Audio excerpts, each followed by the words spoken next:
MP diary में आज हम आपको मध्य प्रदेश, छत्तीसगढ़ और महाराष्ट्र से जुड़ी एक बड़ी खबर के बारे में बताने जा रहे हैं। इन राज्यों में आतंक का पर्याय बने नक्सलियों ने 2 दिन में एमपी और छत्तीसगढ़ में सरेंडर कर दिया। इन नक्सलियों पर 3 करोड़ 27 लाख रुपए से ज्यादा का इनाम घोषित था। रामधेर मज्जी नाम के नक्सली पर 1 करोड़ रुपए का इनाम घोषित था और इसी रामधेर मज्जी ने अपने साथियों के साथ छत्तीसगढ़ में सरेंडर कर दिया। और अब इस बात का दावा किया जा रहा है कि एमएमसी यानी कि मध्य प्रदेश, महाराष्ट्र और छत्तीसगढ़ के एमएमसी जोन में अब नक्सलवाद खत्म हो गया है। तो ये कौन से नक्सली थे जिनके ऊपर करोड़ों रुपए का इनाम घोषित था और जिनके आतंक से सिर्फ एमपी, छत्तीसगढ़, महाराष्ट्र नहीं बल्कि 9 राज्यों की जनता और पुलिस भी कांपती थी।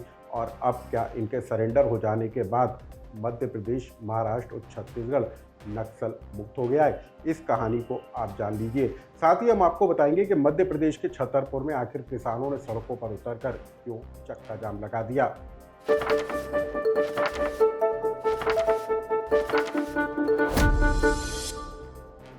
1 करोड़ रुपए के इनामी नक्सली रामधेर मज्जी ने आज छत्तीसगढ़ में सरेंडर कर दिया।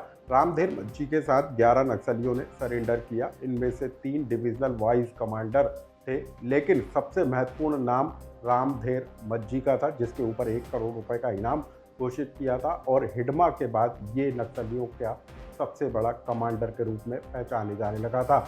और रामधेर मज्जी का आतंक न सिर्फ मध्य प्रदेश, छत्तीसगढ़ बल्कि महाराष्ट्र समेत 9 राज्यों में बताया जाता है। लेकिन रामधेर मज्जी ने के अपने 11 साथियों के साथ पुलिस के सामने सरेंडर कर दिया और इसके बाद छत्तीसगढ़ में ये अब तक का एक और बड़ा सरेंडर बताया जा रहा है। जब रामधेर मज्जी ने अपने सहयोगियों के साथ पुलिस के सामने आत्मसमर्पण किया, तब उसके पास से इंसास, 30 कार्बन और एसएलआर जैसे घातक हथियार भी पुलिस ने जब्त किए।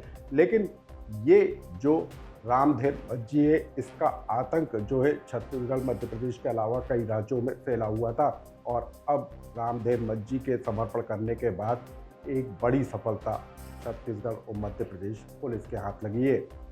अब इन तस्वीरों को देख लीजिए। मध्य प्रदेश के बालाघाट की तस्वीरें हैं, जहां पर मुख्यमंत्री मोहन यादव की मौजूदगी में 10 नक्सलियों ने आत्मसमर्पण कर दिया। इनमें से 2 जो नक्सली हैं उन पर 62 लाख रुपए का इनाम था, जबकि 2 अन्य पर 14 लाख का इनाम था। और सबसे बड़ी बात है कि नक्सलियों में 4 महिला नक्सली भी शामिल हैं और कुल 2 करोड़ 36 लाख के ये इनामी नक्सली हैं जिन्होंने पुलिस के सामने आत्मसमर्पण किया। इनके पास से भी पुलिस ने आत्मसमर्पण के दौरान AK-47, इंसास और एसएलआर जैसे कई घातक हथियार बरामद किए हैं। सरेंडर करने वालों में सबसे बड़ा नाम सुरेंद्र उर्फ कबीर का था, जो एमएससी का सचिव बताया जाता था और कई बड़ी घटनाओं को अंजाम देने का मास्टर माइंड बताया जाता है।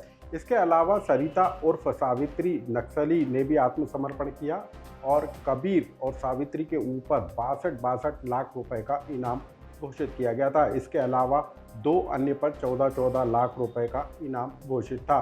और ऐसे में अब कबीर, सावित्री समेत कुल 10 लोगों के सरेंडर कर जाने के बाद जो मध्य प्रदेश का नक्सल प्रभावित इलाका माना जाता था, अब वो पूरी तरीके से नक्सल मुक्त माना जा रहा है। 2 दिन के अंदर मध्य प्रदेश और छत्तीसगढ़ में इतनी बड़ी संख्या में नक्सलियों के सरेंडर करने के बाद अब जो मध्य प्रदेश, महाराष्ट्र और छत्तीसगढ़ का एमएमसी जो जोन है वो पूरी तरीके से नक्सलवाद मुक्त बताया जा रहा है। मध्य प्रदेश के मंडला, डिंडोरी के साथ ही बालाघाट का इलाका भी अब नक्सलवाद मुक्त बताया जा रहा है। वहीं हम आपको बता दें, नक्सलियों के सरेंडर करने को लेकर मध्य प्रदेश के मुख्यमंत्री मोहन यादव ने कहा है कि जो जमीन पर लड़ाई करना चाहता है उससे वैसे निपटा जाएगा और जो लोग आत्मसमर्पण करना चाहते हैं उनको मुख्य धारा से जोड़ा जाएगा।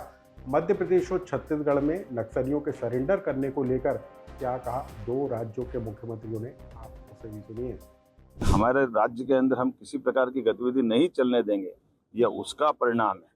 उम्मीद करते हैं अगर और भी कुछ बाहर के बच्चे होंगे तो उनसे मुक्त कराएंगे।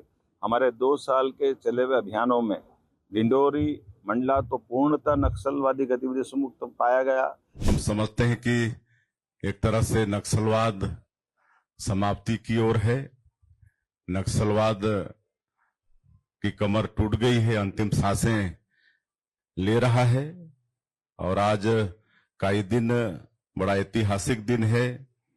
जो एमसीसी जोन का सीसी मेंबर रामधेर अपने साथियों के साथ आज पुनर्वास कर रहा है। हिंसा और गोलीबारी की भाषा को छोड़ के विकास की मुखधारा से ये जुड़ रहे हैं। और ये जानकारी देने के लिए आज हम लोग यहाँ पर आए हैं। रामधेर 1,05,00,000 का इनामी है। एमपी डायरी की दूसरी बड़ी खबर मध्य प्रदेश के छतरपुर से है। यहाँ पर किसानों को खाद की कमी का सामना करना पड़ रहा है और इसी वजह से नाराज किसानों ने छतरपुर के अलग अलग हिस्सों में 4 जगह से खबरें निकल कर आई। वहाँ पर किसानों ने सड़कों पर उतरकर जाम के हालात पैदा कर दिए और इसके कारण कई घंटों का लंबा जाम लग गया। पुलिस की समझाइश के बाद लोग तो मान गए, लेकिन जो तस्वीरें निकल कर आई वो बता रही हैं कि खाद की कमी को लेकर किसान किस तरीके से परेशान हैं। हम आपको बता दें कि मध्य प्रदेश के छतरपुर में ही बीते दिनों सोशल मीडिया पर एक वीडियो वायरल हुआ था, जिसमें एक नायब तहसीलदार ने छात्रा को थप्पड़ जड़ दिया था। खाद लेने के लिए पहुंची छात्रा पर एक के बाद एक नायब तहसीलदार ने कई थप्पड़ बरसा दिए थे और इसका वीडियो सोशल मीडिया पर वायरल हो गया था। इस वीडियो के बाद जिला कलेक्टर ने दावा किया था कि जिले में खाद वितरण की व्यवस्था को दुरुस्त किया जा रहा है, लेकिन उसके बाद ये जो तस्वीरें निकल कर आ रही हैं वो बता रही हैं कि छतरपुर में खाद वितरण को लेकर किस तरह की व्यवस्था को अपनाया गया है। इन खबरों से जुड़ा यदि आपका कोई सुझाव या कमेंट्स हो तो हमें कमेंट्स बॉक्स में लिखकर जरूर बताएं।